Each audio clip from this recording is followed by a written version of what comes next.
Hey guys, welcome back to the channel. Today I'm going to share with you something that has been asked a few times, dropped in the comment section. So I am listening, I am watching, I am reading and trying to determine where the good ideas are and what you guys really want to see.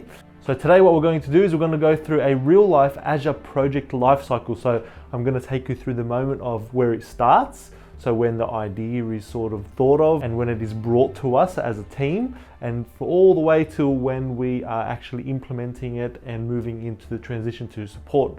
I'll give you a rundown of what we're going to go through. So the first thing we're going to look at is conception of the idea. So how does the customer actually get to the idea, or how do we help them get there?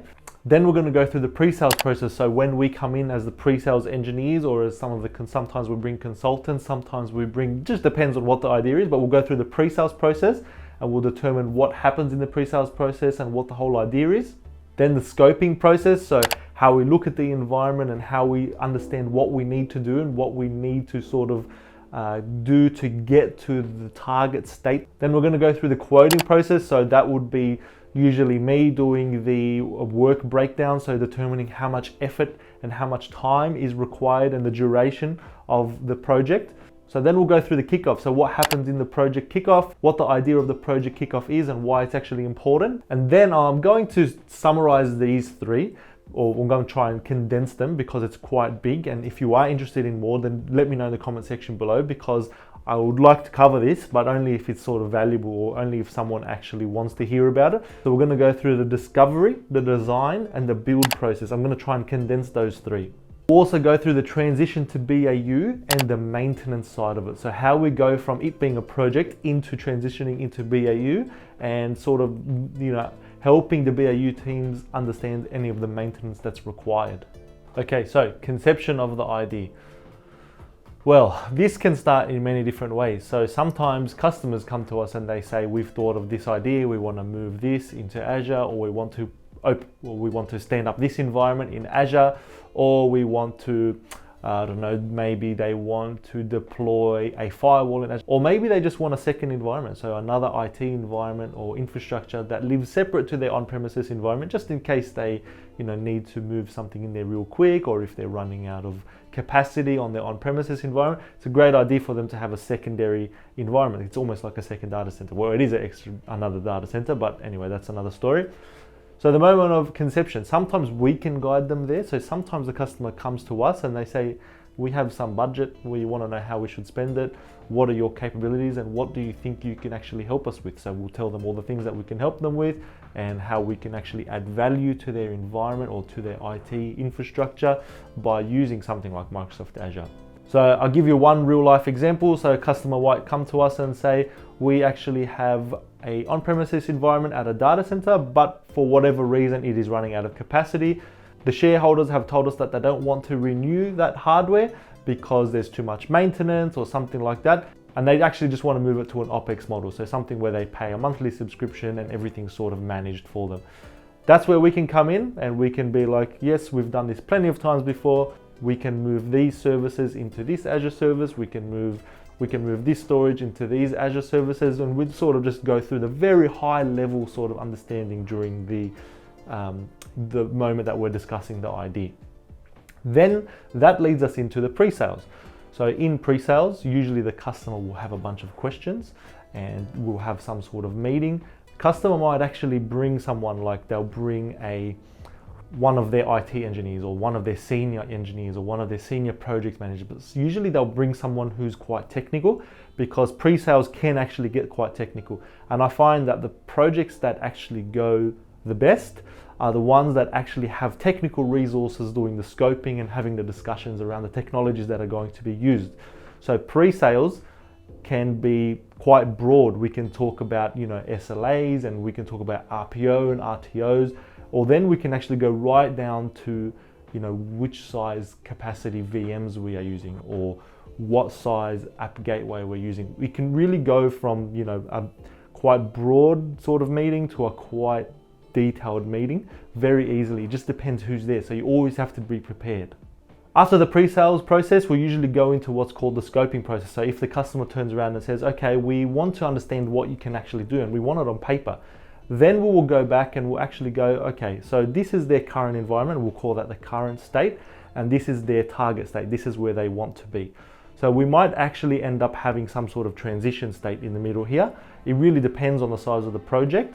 But basically, scoping process is what we need to do to get from this environment to this environment, or even if they're going to run together, we just need to know, what we're actually going to do inside Microsoft Azure. So an example of this might be, okay, we have 100 VMs or 100 virtual machines running on the on-premises environment, and we need to move them all into the Azure environment. Now, between there and there, we need to actually do many different things to make the Azure environment ready. Those are the sort of things that we need to itemize and make sure that both we and the customer are aware of, so we don't get any shock later on when we're trying to do these sort of things and trying to move all the environment into Azure. So scoping sort of looks at, maybe some services they might have, how many external services they might have, how many firewalls they might have, how many actual workstations they have and what they're used for, and do they actually need to connect to Azure. So that's the type of scoping in this environment. We might also look at things like, does the customer have more than one site? Do they have one headquarters, and do they have maybe 10 or 20 different branch sites? Those are the type of things that we really need to be aware of. The scoping process then allows us to go into the quoting process. The quoting process is where someone like myself will go in and I'll do what's called a work breakdown structure. So I will go, okay, this is what we are trying to achieve. And to get here, we need to do all of these things. And I will try and be as detailed as possible. So I will try and break down each task as much as I can so that I can actually put time or effort against it. So for example, standing up a domain controller, standing up a virtual machine and a domain controller, I know that we usually scope about 4 hours for that. So we'll scope 4 hours for that. So we'll break it down as low level as we can so that we can give the most accurate sort of pricing for the customer. And that's because where I work at Quantsec, we actually do everything at fixed price. Fixed price means that the outcome is on us. So if we quote something for $10,000 or something like that, we are going to achieve all the things that we've listed in the outcome, regardless of how much effort it takes us. And that's because we are confident in our quoting. We are very good at our quoting, and we know how much time things take. So we'll be very granular in our WBSs, and that will allow us to actually give the best quote possible. Usually once we've written the quote, there's a few different meetings that occur to sort of negotiate the quote and move things in and out of the quote, and to sort of get to a point where we're all happy. And then once it is signed off, then we move into the kickoff stage. This is usually where a project manager gets involved, depending on the size of the project.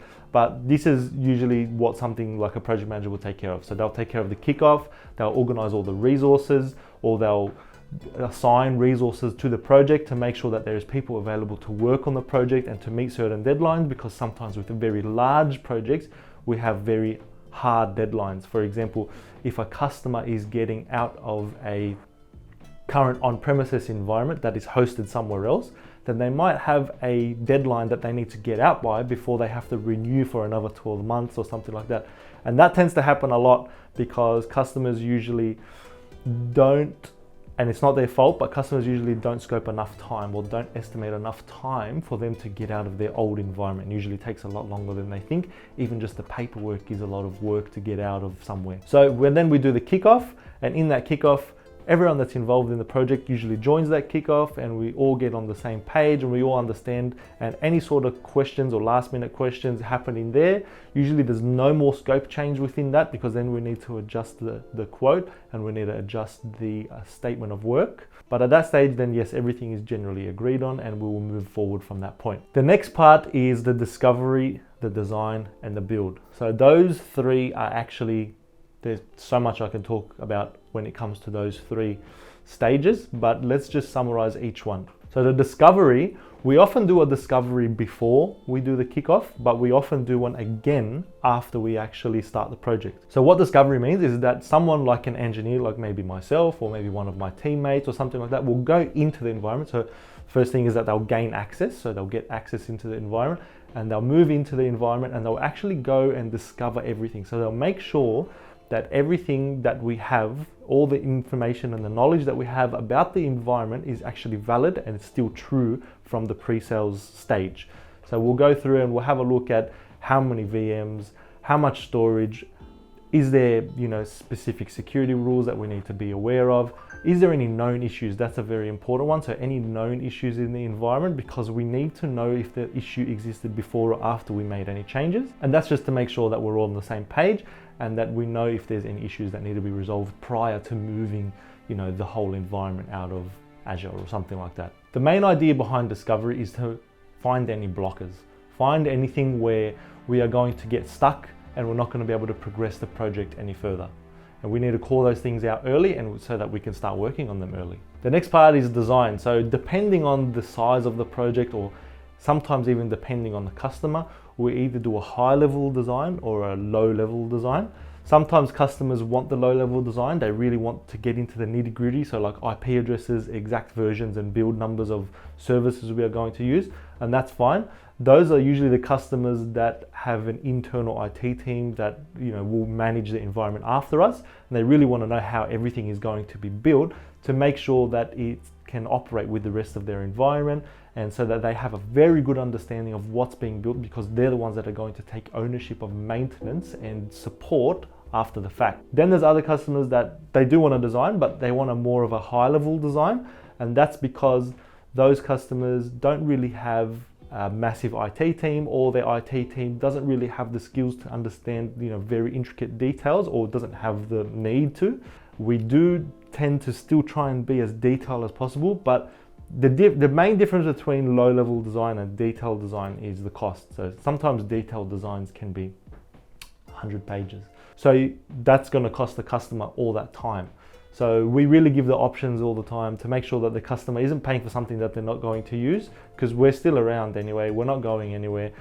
High level design is still quite detailed, just not as detailed as the low level design, that's all. In those designs, we usually have, regardless whether it's a low level design or a high level design, we usually have something called like a traffic flow diagram. So how all the traffic flows, that's very important. It's very important for IT people or engineers to sort of understand how the traffic moves around in a new environment. And that's one thing we'll always put, whether it's a low level design or a high level design. Once the design gets signed off, so sometimes customers want to sign off the design, they want to actually view the design, they want to speak with their engineering teams, and they want to sort of discuss and make any changes that they want, any specific changes to the environment. Once that is complete, then we get sign off on that design. So this is the design that is going to be implemented. It's very important that we all agree on the same design, because changing the design, mid-flight makes it very hard, and it can cost both parties a lot of time and sometimes a lot of money. So once that's done, then we start building the environment, and we try and do everything in the least disruptive way with the least user impact. The last thing we're trying to do is bring down environments while we're building new environments. So we need to keep the business running. So we need BAU running just as usual without any sort of interruption while we build the new environment. And that's why I mentioned before, sometimes we have the transition state. So we'll have two environments running in parallel. But for example, if we're running a on-premises environment and an Azure environment, then we'll have an express route or a VPN that will connect the two environments. So they're connected, but this environment is not production. So the Azure environment is not production. The old environment remains production, and access to Azure is via that express route. Once it's built and everyone's happy and we've moved from the old environment into the new environment, so that'll be part of the build process, the actual migration piece, then we're all sort of on the same page, and we need to actually move this project into support. That's what we call the transition to support part of the project. And that generally is where the project team, so myself and my team and whoever else is involved, will hand over the environment to the managed services team, to the support team, so that they can then own the environment, take ownership of the environment, and be responsible and accountable for it. So we do have a warranty period. Obviously, we're not just going to throw this project or lob it over the fence to the support guys. We do have a warranty period, but obviously at some stage they become the owners of the environment. They need to run the main, and they need to have all the knowledge to do support on that environment. So in this stage of the project, we usually have something called a handover, and we usually run quite detailed and lengthy workshops, and we go through the new environment in detail there's usually a lot of questions from support engineers when we're moving an environment from project space to support space. At that point, then we have transitioned to support and we'll stay in the warranty period. We don't just run away. There is a warranty period and we will answer any questions from the support team and from the IT team for however long we need to. Generally, I think the rule of thumb is like 30 days, but there's plenty of times after 30 days where customers still come to us and we still help them and we still help the support teams. It's not really a big deal. It's fine. We're not running away from anyone. So thanks for watching. I hope that was helpful. I really think that was probably one of the better real life examples that I'm giving you. I think that we do this sort of day in, day out, and it sort of just becomes like second nature. It's great to sort of unload on camera and to let you guys sort of experience it with me. Maybe one day we can go through a real life project so you can actually, maybe I'll film myself doing something or scoping a project, or maybe one day we'll get permission to take a camera into Presales. Let me know what you guys think. If you do have any ideas, drop them in the comment section below. The next video might be a Microsoft 365 project, so maybe moving from an Exchange on-premises environment into Exchange Online. So if you do want to see that, let me know. And as usual, if you did enjoy it, please smash the like button, smash the subscribe button. See you next time.